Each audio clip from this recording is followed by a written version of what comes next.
नमस्कार। आप देख रहे हैं खबरों की दीवार से जीवाल। मैं हूं मनीष जायसवाल। इस वक्त मौजूद हूं बिलासपुर उच्च न्यायालय में। जैसा कि आपको मालूम है कि अभी प्रदेश में शिक्षकों के बीच कई सवाल चल रहे हैं, युक्तिकरण को लेकर हो, संस्कृत विषय को लेकर हो, या फिर बीएड और डीएड को लेकर हो, या फिर इनसे होने वाली व्याख्याताओं की पदोन्नति को लेकर हो। मेरे साथ इस वक्त हाई कोर्ट के वरिष्ठ अधिवक्ता गोविंद देवांगन जी मौजूद हैं। कुछ सवालों को लेकर इनसे चर्चा करते हैं कि आखिर इनका आधार क्या है, इनके निर्णय कहाँ पर अटके हुए और समस्याएं क्या हैं। सर, आपका सीजीवाल में स्वागत है। जी जी, नमस्कार नमस्कार। सर, अभी हाल ही में कल ही सुप्रीम कोर्ट का एक निर्णय आया। सुप्रीम कोर्ट में एक सुनवाई हुई है बीएड और डीएड को लेके। तो सर, ये बीएड और डीएड को लेकर जो सुनवाई हुई है, ये है क्या माजरा असल में? बीएड और डीएड मामला जो है, जो सुप्रीम कोर्ट से एक निर्णय आया था देवेश शर्मा केसेस में। देवेश शर्मा केस में ये सुप्रीम कोर्ट ने ये अभी निर्धारित किया गया है कि जो बीएड क्वालिफाइड पर्सन है वो प्राइमरी स्कूल टीचर नहीं बन सकते। इसी आधार पे माननीय उच्च न्यायालय में एक याचिका दायर किया गया था, जिसमें माननीय उच्च न्यायालय द्वारा दो डिवीज़न बेंच द्वारा ये आदेश पारित किया कि जो बीएड क्वालिफाइड है वो प्राइमरी टीचर नहीं हो सकते। और माननीय उच्च न्यायालय द्वारा देवेश शर्मा के केस को रिलाई करते हुए आदेश किया। उस आदेश के विरुद्ध बीएड वाले सुप्रीम कोर्ट में केस दायर किए हैं, जिसकी सुनवाई कल की तारीख में था। कल सुप्रीम कोर्ट में लंबी चौड़ी बहस हुआ, लंच के पहले और लंच के बाद लगभग 4 घंटे बहस हुआ। और माननीय उच्चतम न्यायालय द्वारा उस मामले पर सुनवाई करते हुए अपना निर्णय रिजर्व रख लिया है। अब क्या निर्णय आता है वो तो निर्णय आने के बाद ही पता चलेगा। फिलहाल अभी इस मामले की सुनवाई कंप्लीट हो चुकी है और निर्णय आने के बाद ही क्लियर हो पाएगा कि इसमें क्या निर्णय आता है। मतलब हम अंदाज नहीं निकाल सकते बहस के आधार पर? अभी कुछ बोल पाना जल्दबाजी होगा। अब निर्णय जैसे ही आएगा उसके बाद उसकी व्याख्या किया जाएगा, और वो उसका निर्णय का परिणाम क्या होगा उसको तो बाद में निर्णय आने के बाद ही बता पाएंगे। सर, ठीक ऐसा ही एक मामला चल रहा है छत्तीसगढ़ के कोर्ट में भी। जो शिक्षक से व्याख्याता बनने वाले हैं, उसमें भी डीएड और बीएड को लेकर मामला है। यहाँ की शायद सिंगल बेंच में मामला था जी। इस बारे में थोड़ा बताएंगे सर कि ये मामला क्या है और इसकी सुनवाई हुई है या फिर इसके परिणाम क्या आने वाले हैं, आए हैं क्या? नहीं, अभी तक इस मामले में निर्णय नहीं आया है। और रही बात इस केस के बारे में, केस का तथ्य ये है कि हमने मेरे ही द्वारा श्रवण कुमार प्रधान केसेस में, जिसका WPS नंबर 2358/2024 है, जिसमें हमने रूल्स को 2019 भर्ती नियम है को चैलेंज किया गया था डिवीज़न बेंच में, ये कहते हुए कि जो क्राइटेरिया है शिक्षक से लेक्चरर व्याख्याता के प्रमोशन के लिए, उसमें केवल 5 साल लिखा हुआ है और साथ ही साथ एक वर्ड लिखा हुआ है ट्रेंड, प्रशिक्षित पोस्ट ग्रेजुएट होना चाहिए। और ये कहीं भी उस नियम 2019 में ये कहीं भी जिक्र नहीं है कि प्रशिक्षित का मतलब क्या होता है, उसका व्याख्या कहीं नहीं किया गया है। तो जबकि एनसीटी नियम स्पष्ट बोलता है, एनसीटी नियम के हिसाब से प्रमोशन और सीधी भर्ती दोनों के लिए बीएड होना अनिवार्य है। और एनसीटी का जो नियम है वो स्टेट को मानना बाध्यकारी है। इस पॉइंट पे सुप्रीम कोर्ट का ढेर सारा जजमेंट है, जिसको हमने रिलाई किया और रिलाई करके उस आधार पे हमने पिटीशन बनाया। उसके बाद उसी आधार पे आर्गूमेंट किए।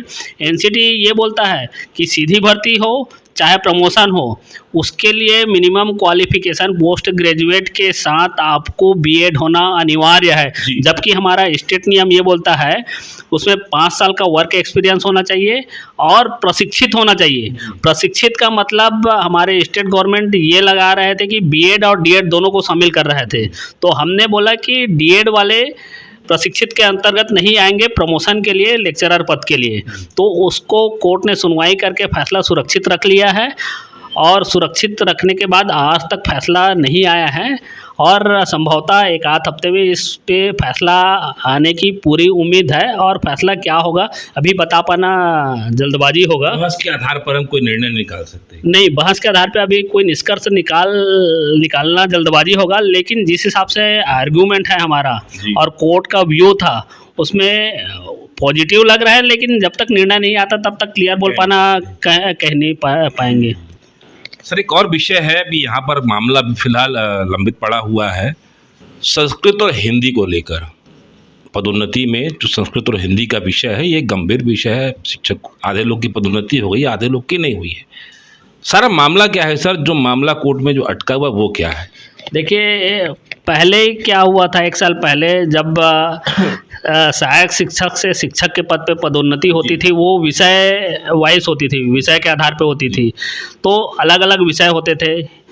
वैसे हिंदी और संस्कृत एक भाषा के रूप में एक विषय माना जाता था।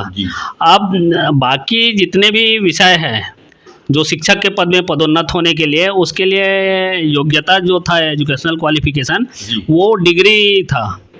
लेकिन संस्कृत विषय में जो नियम बना है 2019 नियम, उसमें संस्कृत विषय में डिग्री के साथ साथ पोस्ट ग्रेजुएट वाले को भी उसमें शामिल किया गया है कि जो डिग्री में संस्कृत है वो भी पात्र होंगे, और जो केवल पोस्ट ग्रेजुएट में संस्कृत किए हैं वो भी संस्कृत विषय में शिक्षक पद के लिए प्रमोशन के लिए पात्र होंगे।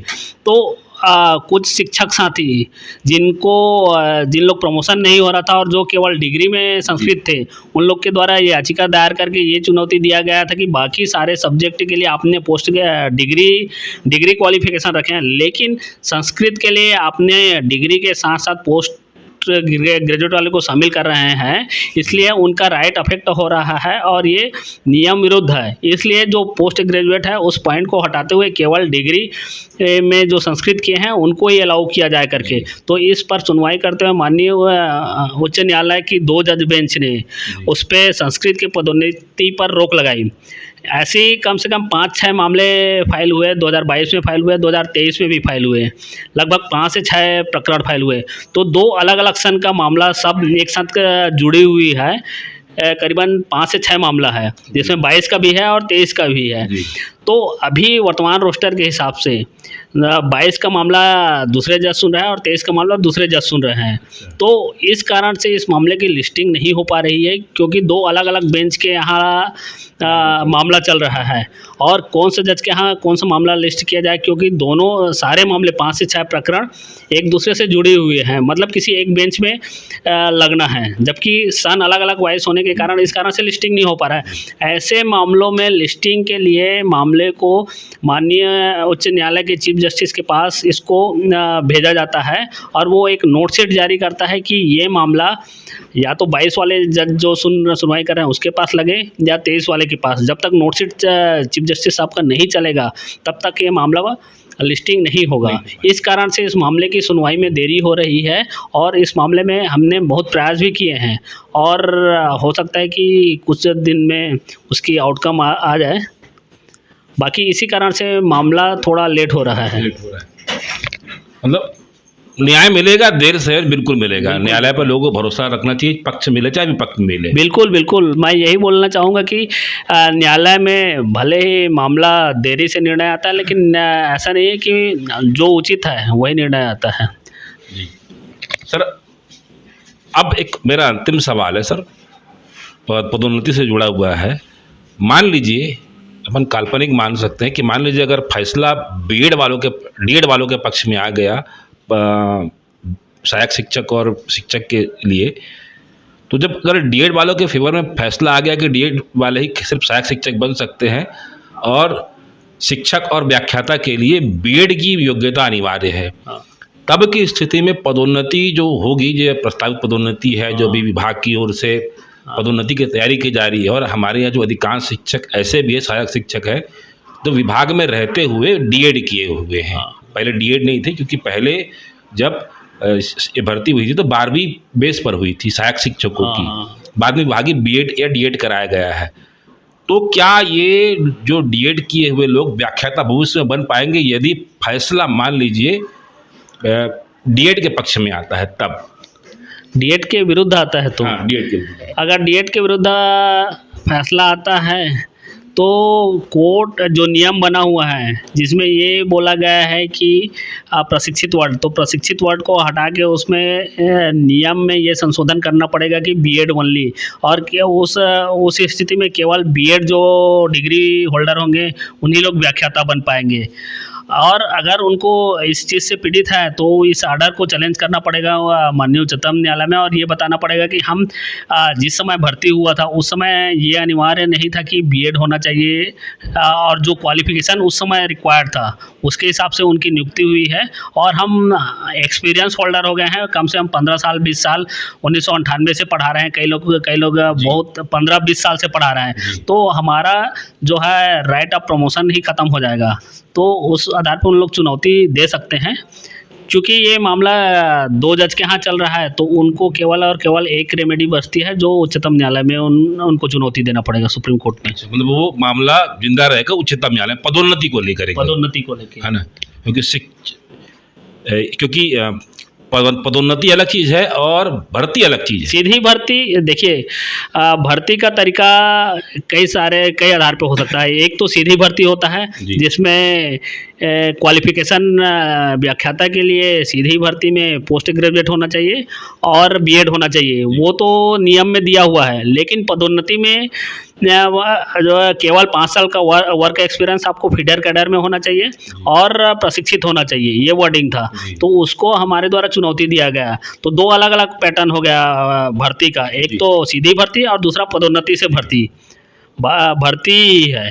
लेकिन दोनों के लिए क्राइटेरिया अलग अलग है, जबकि एनसीटी ये बोलता है कि सीधी भर्ती और पदोन्नति के लिए सेम क्वालिफिकेशन होना चाहिए, ना कि अलग अलग। तो हमने उसी आधार पे एनसीटी के गाइडलाइन के हिसाब से ही इस मामले को पूरी चुनौती दिया गया था, और उसके आधार पे अब हमने आर्गूमेंट किए हैं। अब निर्णय जैसे भी आएगा उसको, और सुप्रीम कोर्ट के फैसले पर निर्भर है भविष्य की पदोन्नतियाँ और भविष्य की भर्तियाँ।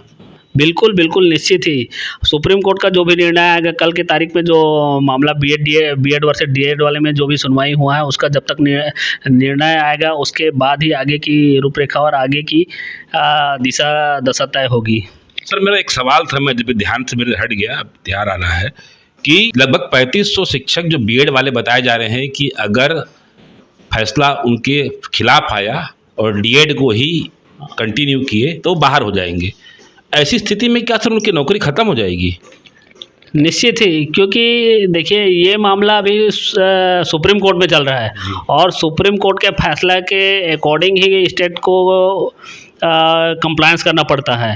अब अगर माननीय सुप्रीम कोर्ट द्वारा ये अभी निर्धारित कर दिया जाएगा कि जो बीएड वाले हैं जिनके अपॉइंटमेंट हुए हैं, जिनकी अपॉइंटमेंट 11 अगस्त के बाद हुई है, तो निश्चित ही उनको हटना पड़ेगा, क्योंकि उसके बाद और कोई रेमेडी नहीं बच जाता है। स्टेट गवर्नमेंट जो है सुप्रीम कोर्ट के निर्णय को कंप्लायंस करना पड़ेगा उसको। ऐसे कई मामले हुए हैं क्या कई देश में, कई विभागों में, कि पहले 2-3 साल सेवा कर लेते हैं, उसके बाद उनको किसी कारणवश योग्यता को लेकर चाहे किसी और चीज़ को लेकर उनकी नौकरी समाप्त कर दी जाती है, तब उनको वापस काम में नहीं लिया जाता? देखिए कोर्ट में जो भी मामला निर्णय होता है, कोर्ट सर्वोपरि होता है और गवर्नमेंट कोर्ट के आर्डर को मानने के लिए बाध्य होता है। कोर्ट ने अगर ये निर्धारित कर दिया कि आपकी अपॉइंटमेंट निरस्त की जाती है तो आपको कोर्ट के आदेश को पालन करना ही पड़ेगा, चाहे कोई भी। आपके पास ये रेमेडी रहता है कि अगर कोई एक आदेश हाई कोर्ट ने किया है तो उसको आप सुप्रीम कोर्ट में चैलेंज कर सकते हो। सुप्रीम कोर्ट ने अगर आदेश किया है तो उस आदेश को तो आपके ऊपर बाइंडिंग है, वो आर्डर तो बाकी हाई कोर्ट्स के लिए या किसी भी गवर्नमेंट के मानने के लिए बाध्य है। मतलब कुल मिला के अगर 3500 लोग के फेवर में फैसला नहीं आया तो इनको वापस जाना पड़ेगा। बिल्कुल ही निश्चित। तो ये हैं उच्च न्यायालय बिलासपुर के वरिष्ठ अधिवक्ता श्री गोविंद देवांगन जी। कई शिक्षकों की समस्याएं थी, विचार थे, जानकारियां थी, जो वो लेने के लिए कई दिनों से वकील अपने वकीलों के या इनके पास या किसी अन्य के पास चक्कर लगा रहे थे, सोशल मीडिया में चर्चा कर रहे थे। बहुत सी शंका और समाधान का इन्होंने बखूबी जवाब दिया, जिसकी वजह से कई बातें लगभग क्लियर होती जा रही है। शंका समाधान, न्यायिक मामलों, इन न्यायिक मामलों का शंका समाधान फिलहाल का दौर चलता रहेगा। आज फिलहाल बस इतना ही। अगर आपको हमारी खबर अच्छी लगे तो लाइक, सब्सक्राइब, शेयर जरूर करें। सीजीवाल से मनीष जसवाल की रिपोर्ट। धन्यवाद।